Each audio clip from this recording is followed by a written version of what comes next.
Hello, my name is William Tincup. I'm the president of Recruiting Daily, and we are here at Cornerstone's Convergence, the 16th Convergence, personally my 6th. And we're going to be talking with two Cornerstone executives and also an executive from T-Mobile. And we're going to be talking about talent acquisition and learning and the connective tissue between the two and the future of the workforce. So without any further ado, I want to make sure that you are following along, both on Facebook but also on Twitter. These types of activities, they go really well if you ask questions, because we've got a ton of questions. And you know, it'd be great if we just sat up here and answered our own questions that we were prepared for. But truth is, it's better if you ask us questions. So the hashtag is CSOD CONF 18. So Cornerstone On Demand Conf 18. So I'd like to introduce Brianna. Brianna, how are you doing? Good. Good. Great to be here. Great to be here. So you've recruited for a fair amount of years. Thank you for not saying how many. We won't get into how many. What do you see these days? What's new and what's occupying some of your brain these days? Yeah. Let's see, what's occupying my brain? Well, a lot actually. And I would really summarize it as we're seeing this revolution that is really starting and it's happening. We're in the middle of it. That's similar, and it has that frenetic energy of when social media came out and how it changed the way we recruit. And what's unique about this revolution is that we're seeing this from the candidates and that they're driving this versus how we were driving it before. And that's what I'm really excited about, and that candidates are really helping to drive the change that we're seeing and the need for technology in recruiting. Yeah, we used to have power.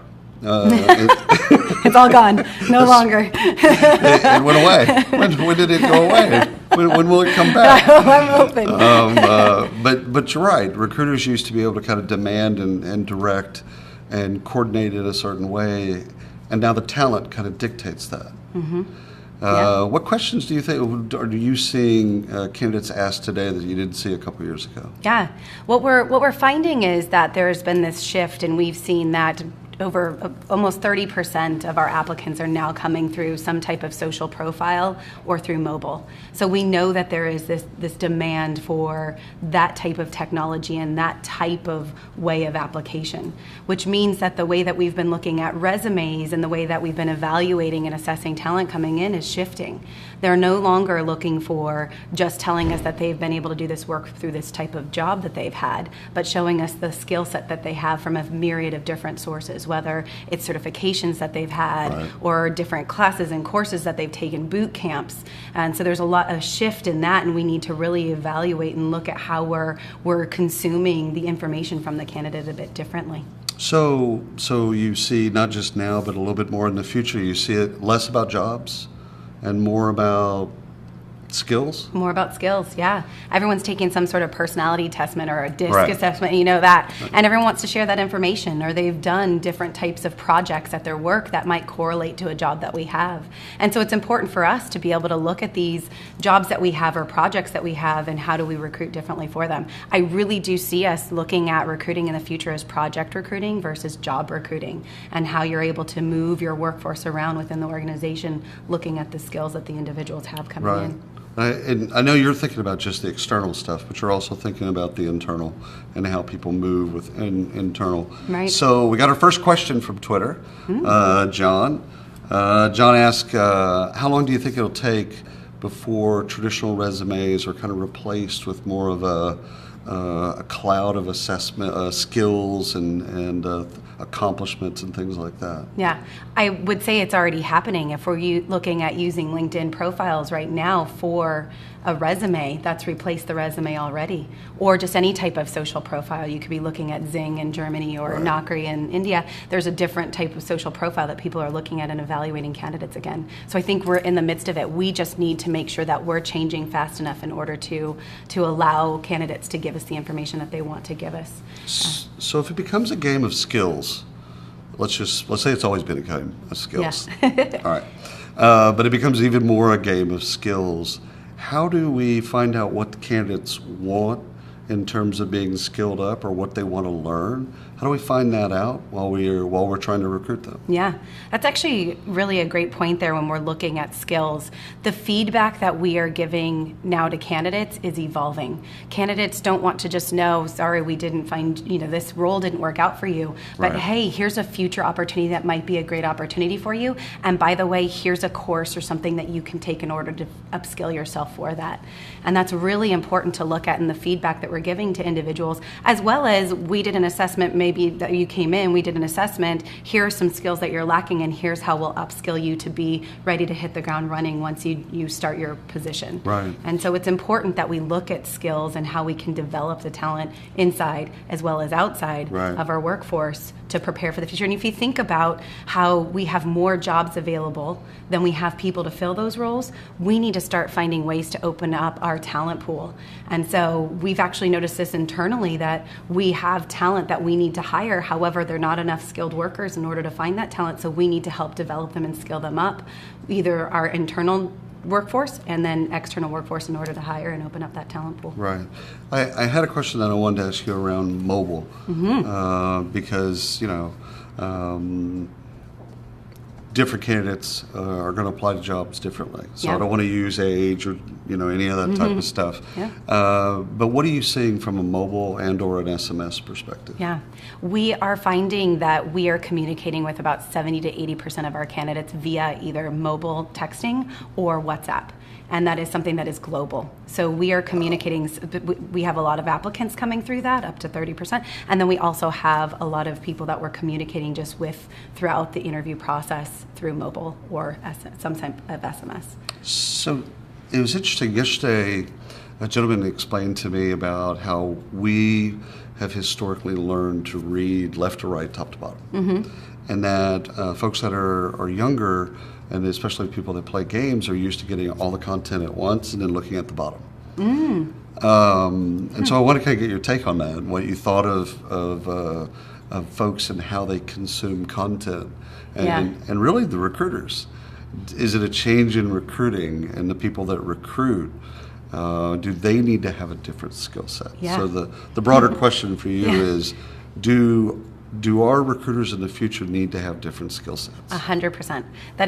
It's actually very much top of mind right now as we're looking at this. You think of the automation going on within recruiting and how much you see at HR Technology, how much automation is in AI is really affecting the way we're doing our work. It's going to shift what we do. We have, machine learning that's going to help us determine who will be most successful in this role, who we should look at, who we should interview. That really takes a lot away from the recruiter.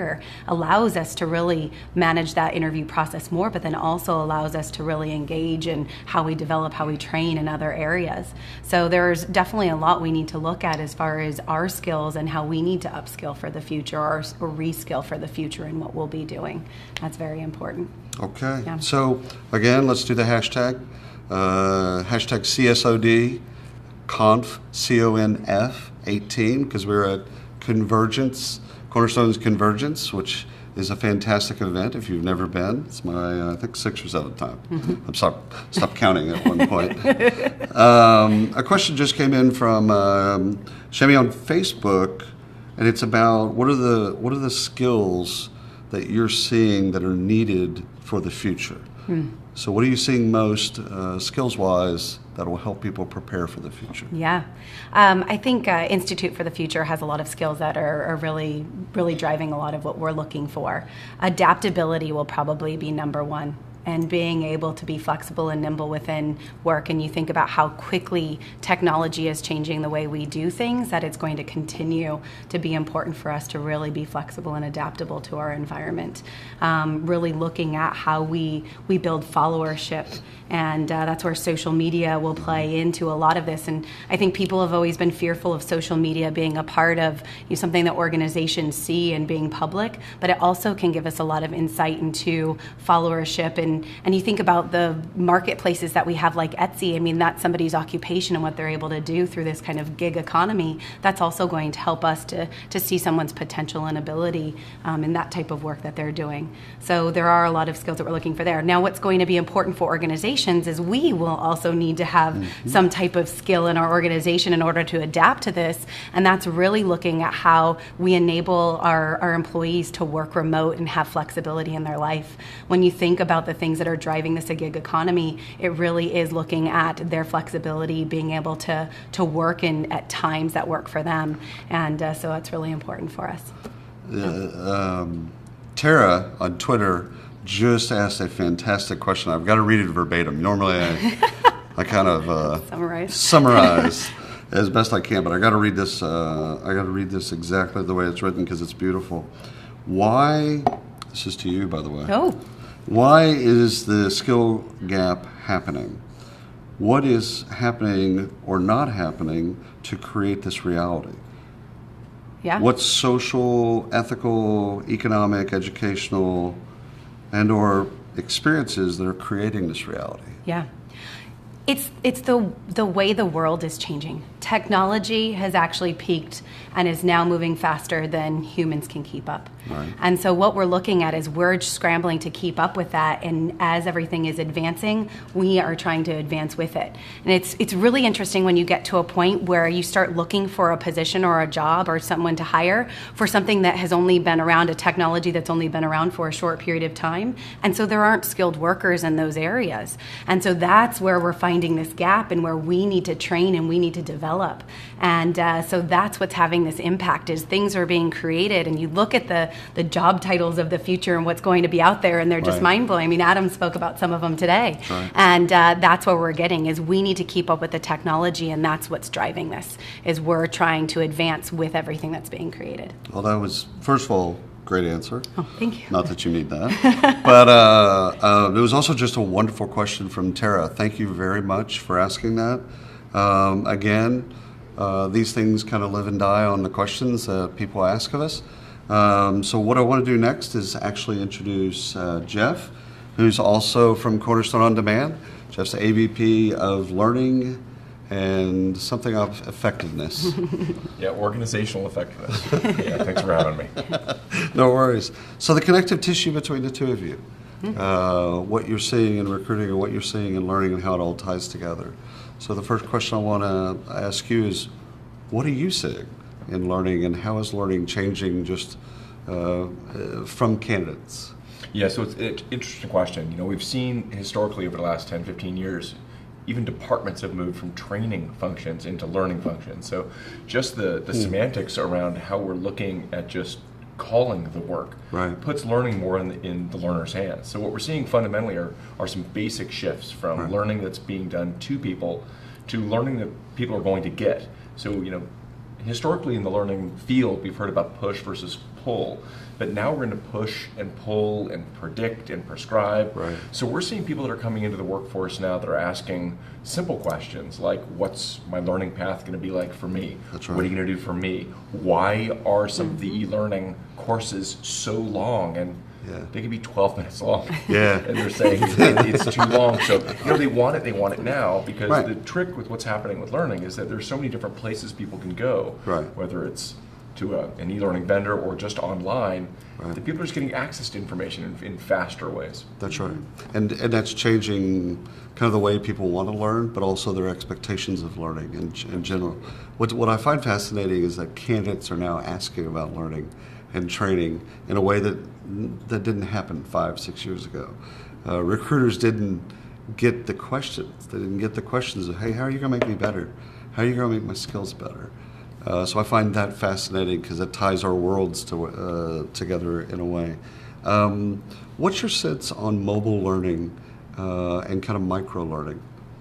Yeah, well, everything needs to be mobile. You know, that's just the way it needs to be moving forward. I mean, if you're not mobile, then you're just missing a huge population. And also, if it's mobile, then people are able, especially if it's mobile and micro, that's a big win. Right. Because, you know, people want to be able to open their phones up, because phones are not just phones, really. That's right. You know, it's, computers. They're full-blown computers, and so people should be able to access information, be able to interact with it just on their mobile device. So at least what we're seeing with a lot of the vendors that we're using internally is that everything needs to be mobile ready, because people are consuming mobile content just at clips that have never been seen before, not only just because it's new, but because it's exciting and it's fun and it's easy. Isn't it fascinating that now when we have something happen at our house, we go to YouTube and look it up? Like I replaced a filter in my refrigerator just by going to YouTube to figure out how to do it.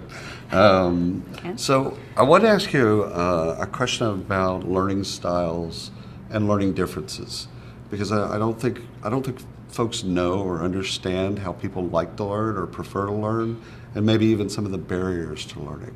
Could you talk a little bit about that? It's a big question. I think historically what you would look at would be three fundamental ways that people can learn. It's the auditory, visual, kinesthetic.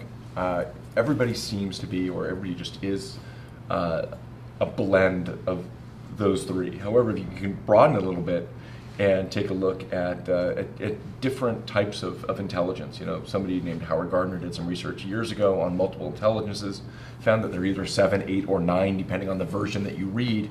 And I've always looked at those as talents or capabilities that people can access learning through. So whether it's musical, whether it's bodily kinesthetic, whether it's learning existentially. There's different ways that people engage with the material. And so just fundamentally the barriers to learning have really been removed. And so people are learning in varieties of ways. For example, you can go on and take a mobile course that will have closed captions, so you're able to see it and hear it. You're able to touch it with the gamification that's going on in learning. People are able to actually interact. Take a look at some of the work with VR or AR.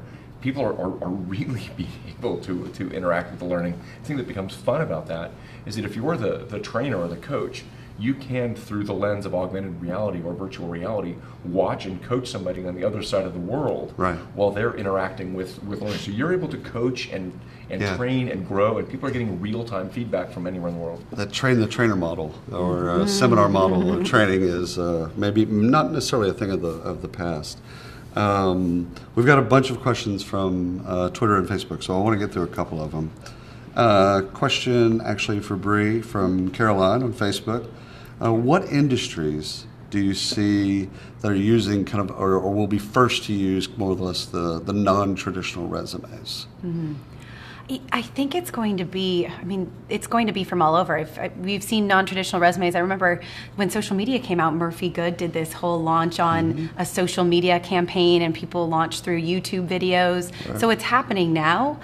We even saw that tractor, the version of the tractor today, and so that's something with agriculture, and so we'll need to look at people who've done training that way. So I think it'll probably start in technology and in the tech space first, but it will quickly adapt to various other industries. I think that it will be a shift that's more going to be driven by candidates and that first than necessarily us driving it. Well, again, we're losing power. Yes. News at 11. Losing power. I actually wanted to do a follow-up question for you.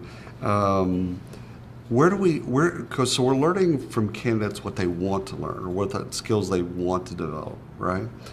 When should we also learn how they like to learn? And when should we? Yeah. My angle on that has always been pretty much the same, which is ideally you want to give people access to information in as many modalities as you possibly can, which is why the train-the-trainer method may be sort of subsiding a little bit, but instructor-led training is never going to fully go away. It's where you start to see the instructor-led training followed up by a variety of different short materials or reading materials. So I think it becomes, the big shift we've seen in L&D has moved from, well, I run L&D, therefore I have all of the answers and I am the holder of the content, I'm going to tell you what you need, to we're now into content curation, where we're able to not only say, we had a couple of options when we recently went into the playlist functionality at Cornerstone, where we said, do we want to just let a few people create playlists? We can curate what we want the employees to learn, or do we just open it up and let anybody create a playlist? And our response was to let anybody open a playlist, because then you're able to really put the power of learning and training in everybody's hands, and you start to see more ownership. I love that. It's kind of common sense, but it's not common sense, because you're meeting them where they are and where they want to learn and how they want to learn. So, that's fantastic. Well, it's a new world too, which is exciting. So, I like it. Well, we're all consuming content differently. So it's like it's not like we're talking about a disconnected group of people. We all consume content in a much different way than we did years ago. True. All right, let's take another question from Twitter, and this is from Sarah on Twitter. How important do you think the traditional education will be in the future, in the resume of the future? Oh, this is fantastic. Yeah, I'm I glad. love it. Who wants this? So first of all, Sarah, thank you so much for asking this question, because I was going to ask this question because I have a bachelor's and 2 master's degrees. So I want to I want to know why I wasted all that money. No, I'm just kidding. So from a recruiting perspective first, and then learning. Okay. What do you when you look at a traditional degree, what does it give you? Yeah. This is something that Jeff and I have actually talked extensively about, and it is very interesting. It will be required in some areas. I mean, if you're looking at a doctor, you're probably looking at needing that traditional education. Right. However, there are a myriad of different areas that we're going to be looking at that shifting and that changing. So where we'll require it will be in those specific skilled areas, but then there will be everything else that we'll need to evaluate what will correlate to what we need, and how do we look for potential and candidates that have this ability or have taken these certain courses or have these credentials, have worked on these certain projects, have these peer reviews that we can thus utilize to help us make a decision. So it's really looking at that and that potential. All righty. Give it to us, brother. Yeah, it's interesting. So I've spent, I'm a retired university professor. I spent 27 years in public education. So I've looked at this and thought about this a lot. And I think what college education specifically, and my daughter just graduated college 2 days ago, so it's all pretty Congratulations. Thank you. Is that still completing college or completing a master's degree shows fundamentally that you have the ability to set a goal and go out and complete something. Right. I don't think that's ever going to change. Right. But where it's going to get interesting is, let's just say, for example, that people are starting to create their own curricula, they're able to create their own badging system, and people can go out and take a variety of courses that will potentially be on these resumes for the future. Then you're going to start also getting into, how do we validate the quality of those? And so the piece of learning, which goes back to what Bree was saying, is that one of the key competencies that we're looking at for the future is somebody that's going to be a lifelong learner. And so I think whether you have a college degree or not, I mean, some of the biggest companies have been started by people that dropped out of college. So the idea of opportunity, for example, not only can not everybody on earth get into a college for a variety of reasons, but that shouldn't be a barrier to entry, a barrier to innovation, or a barrier to creativity. So it'll be interesting to see where it goes. Colleges are never going to go away in their entirety, but I think it's just pivoting how we're looking at work and how we're looking at people coming into work. So if we were to go on a career builder, and no offense to career builder, but if we went on a job site, how many job descriptions would we see that says bachelor's degree required? Yeah, a ton. Right? Yeah. Majority. So that's changing in the future, right? These skills are required is probably the most important. Yeah. All right, let's take one more question before we bring in Melissa from T-Mobile. And it is a very good question. This is from Ira. Are you having any discussions within your organization and clients about how far you're willing to allow the magic of AI and machine learning take over decision making? Any concerns or that personalized learning becomes so tight that learning becomes programmed almost at like our feeds in Facebook and or Google? Yeah, it's a great question. I think that a lot of learning, and in fact, Slack recently was discussing that 88 or 89% of the learning that goes on at their company is done informally through channels. So I think that's the piece that people also need to remember, which is, as you're building out content and as you're building out programs like, a Netflix or a Spotify type model, certainly we can get to programmed instruction. But that's just the instruction part, where the learning, where you sort of carve the deep ridges in your gray matter, is when we're actually talking about things, when we're able to put those into practice and make them our own. And so, I think that's really going to be the key, which is, how are you creating an environment at work where people are able to talk about the work, talk about the learning, and I think that's where we're going to see learning morph into. It's interesting because the way that the informal learning versus formal learning, I'd love to get your take on this. I've always thought that ratio was the same. It was just whether or not it was at the water cooler versus Slack or something like that. first of all, just kill that myth. If Well, I have that wrong in my mind, I don't totally know if okay. you can quantify it because, for example, with formal learning, if I'm going to take a 7-minute e-learning course on Right. negotiation skills, I know that I've invested 7 minutes in formal learning. Right. So if I have 15 conversations, or I think about it at night, or I'm at the gym, or whatever it is that you're doing, and where you're talking to somebody at a cocktail party, talk to somebody at dinner, somebody says something, you read something, you're always going to be learning that. So Right. I think it's the key is, what is the formal learning that we're putting in place for somebody? And then how are we letting them, for example, you've got mastery. If you're going to run a retail organization, Right. there are certain behaviors and skills that you need people to replicate perfectly. I used to work at a coffee company, and we had to make sure they were making a perfect cup of coffee every single time. Right. That requires formal learning. Right. On the other hand, you got manager work, and then they need to go into the world of informal. How do you handle a difficult customer? How do you handle a difficult child? Different. So I don't think you can quantify it. I think that for the audience, I think one of the things that we're also learning through this process is decoupling compliance from training and development and learning. Compliance is one thing. We need to do whatever we need to do compliance-wise, but that has very little to do with how candidates are changing what they want to learn, how they want to learn, etc. So when you think about compliance, still do all those things, but just let's think about them in a different way. Let's bring on Melissa Lanier Preston from T-Mobile. We're going to talk about all things Magenta. Absolutely. There's never a bad day to talk about Magenta. It's never a bad day to talk about T-Mobile either. Excellent. So, given the background of what we've heard from Bree and Jeff, what's your world look like right now with the connective tissue between recruiting and learning? Oh, wow. I mean, we have so many intersection points within T-Mobile about recruiting and learning, right? T-Mobile as an organization is very focused on internal mobility and employee careers. So much so that I'm actually part of an organization that isn't called training or L&D. It's called employee careers, right? So, so from our organization's perspective, we really want to see folks come into T-Mobile and build a career. And we're having a constant conversation about careers that starts even before someone applies for a job.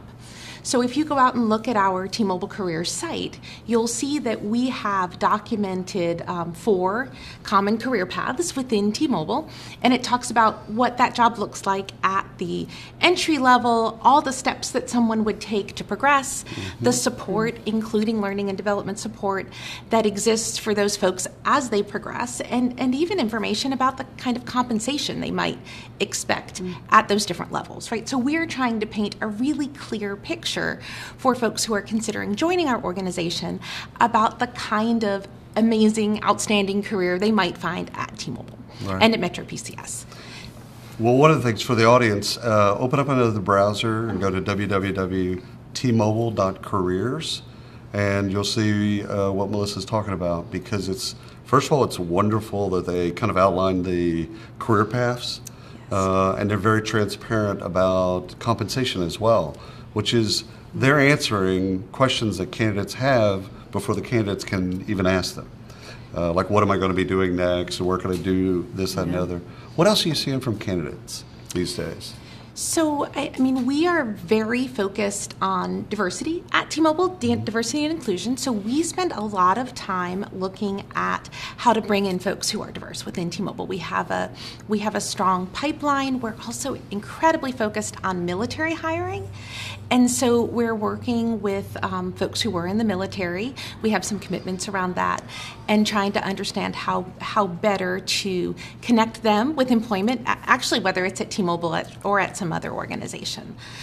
In terms of things that I think candidates are asking for, we have a really amazing early in career team, and they run an internship program. And so I have a lot of exposure to those folks. And so, some of what I was hearing you all talk about prior to coming up here and being on camera really resonated with me in terms of what we hear from our early in career teams, right? So those folks, when they come on campus, whether it's for the summer or in one of our TechX internships, right, they have so many questions about what is their career going to look like? What kind of development can they expect? What kinds of things might happen for them in 18 months, 2 years. 6 months. That's right. The 3 months. expectations are high. Actually, 18 days. And we're frequently competing for talent with some really amazing organizations. I mean, there's some cool places to get a job in Seattle, right? So, and the West Coast in general, and in the U.S. right now, right? It's not easy to get great people. So you have to have a really good story, and I think it has to be true, right? The story doesn't do it if the reality, the day-to-day in the organization doesn't back it up. What skills are you looking for right now? What are top of mind? If they don't have them, what do you have to go pump into development? Or if they could just pop out of the University of Washington with these skills? Pop out. Pixie dust. Yeah, that's what we Fairy dust. So what would those skills be for y'all? So, I think that we look at it in two different ways, right? That my team creates programs that help people progress from one level in their career to the next. So what would have traditionally been called hypo programs, right? We call them top talent programs. And so we evaluate each level and say, okay, gosh, you've come into the organization and you're a mobile expert and you want to be a store manager one day, but your next step is associate manager. So what are the things that you need to make that step and be super qualified when you go into your interview? And that looks different than maybe if you're a manager and you're looking to be a senior manager, right? We have a program for that also. Right. It doesn't cover the same things. Right. So, as you might expect. I would say generally within T-Mobile, the things that we find that leaders need are agility, right? Agile mindset, being able to flex. Our company changes all the time. We are hyper focused on our customers, and when we identify a new thing that would be great for our customers, it happens. And so people have to be very flexible. I think there's also a strong desire to have folks who are innovative, who can continue to think of new and better ways to do things. We hear that a lot. And honestly, solid communication skills, that is a thing that never goes out of style. Never. No, it's not going to go out in vogue. I want to get all three of your take on a question that Dawn on Twitter asked about the resume of the future will look like. Let's not do flying car stuff.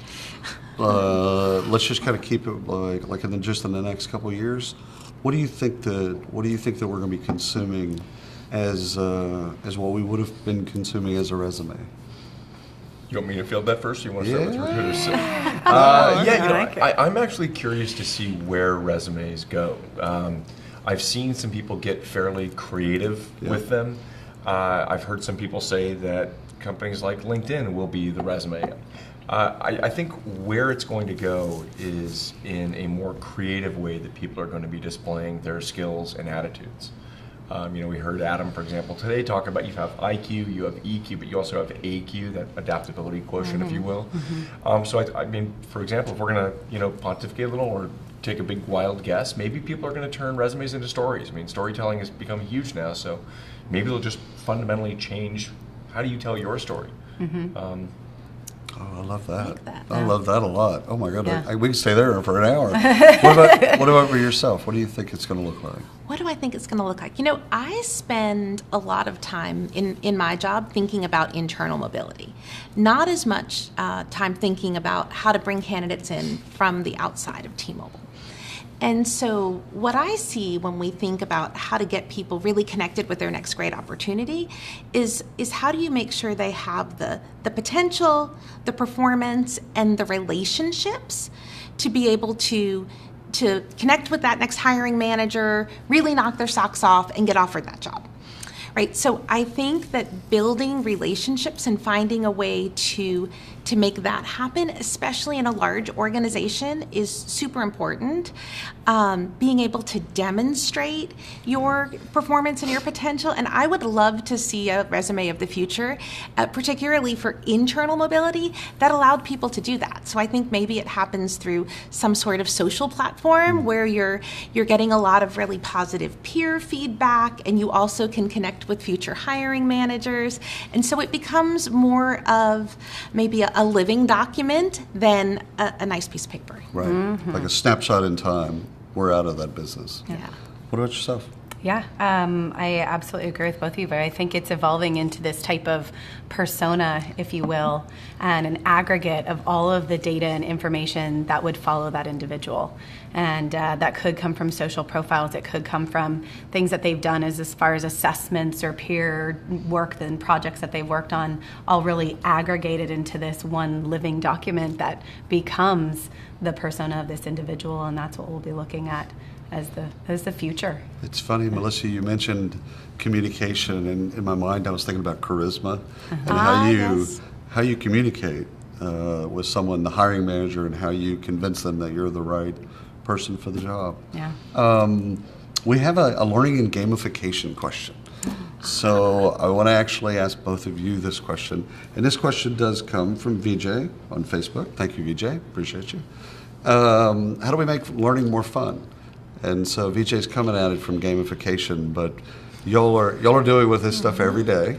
So how do we make it more consumable, I guess, is one way to think about it. And gamification could be a way, but how do we make learning fun?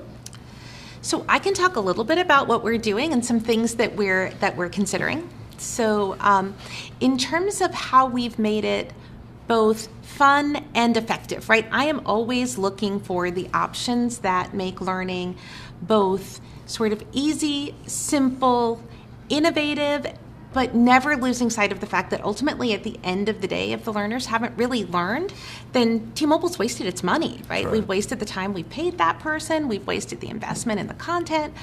So we've done a lot with microlearning. We have a lot of video-based learning that also cues the person up to immediate activity and immediate feedback with their manager, right? So when you think about the moment when you've learned something new in microlearning, and it's a small thing. So say I've learned something in a leadership class about asking probing questions, right? You've consumed a 5-minute or 3-minute, or sometimes if we're really good, 90-second video on that topic, and then you receive a little note in the system that says, okay, next meeting, 2 meetings today, whatever it is, go try to do that.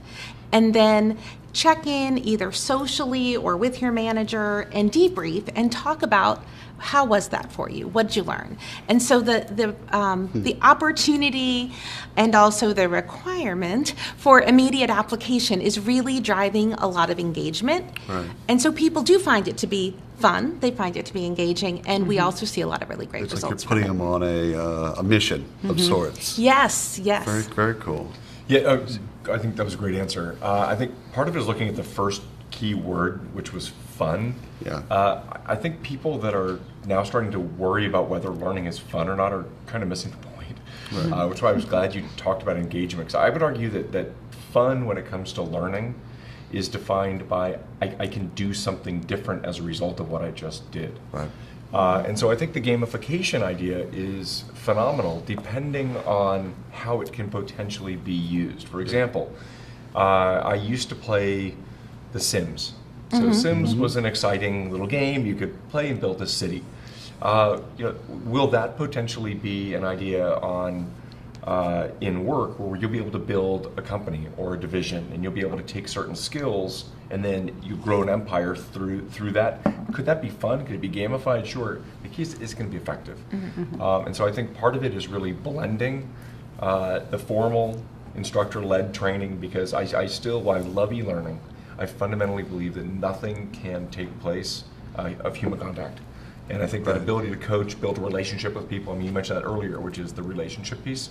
So I think gamification is obviously huge. I mean, we do a lot of badging internally at Cornerstone.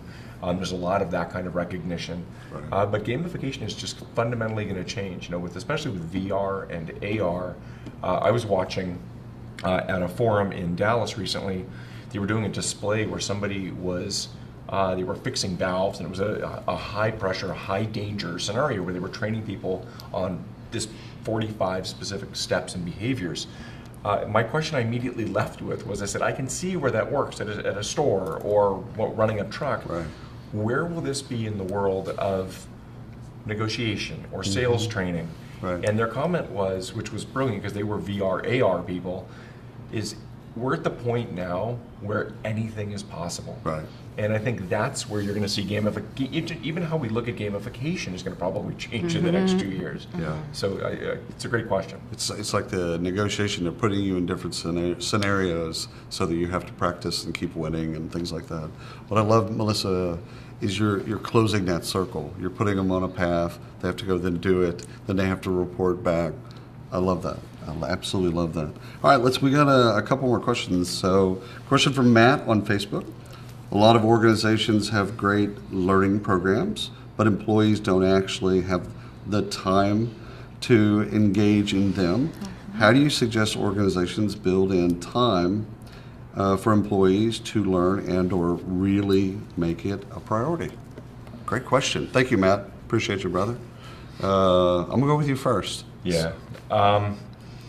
That's sort of goes back to what I was saying earlier, which is it puts the onus on us to give them good content. Right. And if we give them stuff that doesn't meet their needs, isn't engaging, isn't if they're going to go and look for stuff and they can't find it, then that creates an enormous problem. In terms of the time, I sort of smirk every time I hear people say we don't have time, because the easiest example I'll give you is we have a lot of e-learning within Cornerstone. But we also have one fundamental leadership seminar that I teach. It's 3.5 days. People have found it to have a lot of value, and now I have a wait list of about 85 people deep that have told me, I will make the time, just let me know when the next one is there. So I think it's important for people to understand you've got to develop time management skills. That's a perfect place to go work on that with a short e-learning video and then practice stuff. But in terms of do people have time, how do you make time? That's got to be part of the management training program as well, is to let your managers know you have to demand that from your employees. You have to make them make that time, because it's going to keep them engaged. It's going to develop their skills. It's going to retain them. Right. Well, the old axiom of and the old conversation we used to have about training is, well, what if we train them and they leave? Yes. And what if we don't train them and they stay? Right. So I think we're past that. Actually, I hope we're past that. How would you answer that question? So I would answer it differently depending on the level of team member that we're talking about, right? If you are talking about someone in a frontline role, if they're in a call center or if they're in a store, they need help, generally speaking, to make time, because they're scheduled. And when they're scheduled, they're expected to work, and there are customers in the store, and nobody's going to turn their back on a customer to go take their e-learning course, right? So as we look at these hypo programs that help progress folks in the front line, we do ask the leaders to make an upfront commitment to set aside time where folks will be scheduled, paid, and they'll have access to the training materials, right? And so that is something that we have found makes a huge difference in terms of people being able to prioritize their development. It is not perfect, does not work perfectly, but it really puts a stake in the ground, because the leader is then invested in that person, and through the program they're acting as a coach. So it's a time commitment for both parties. When you start to talk about folks who have more discretion over their time while they're at work, I completely agree with the other answer that nobody wants their time wasted, right? Right. We all exist in a world where we don't have enough minutes in a day to do everything we'd like to do. And so to get people to prioritize a learning experience at T-Mobile, right, we're not a mandate culture.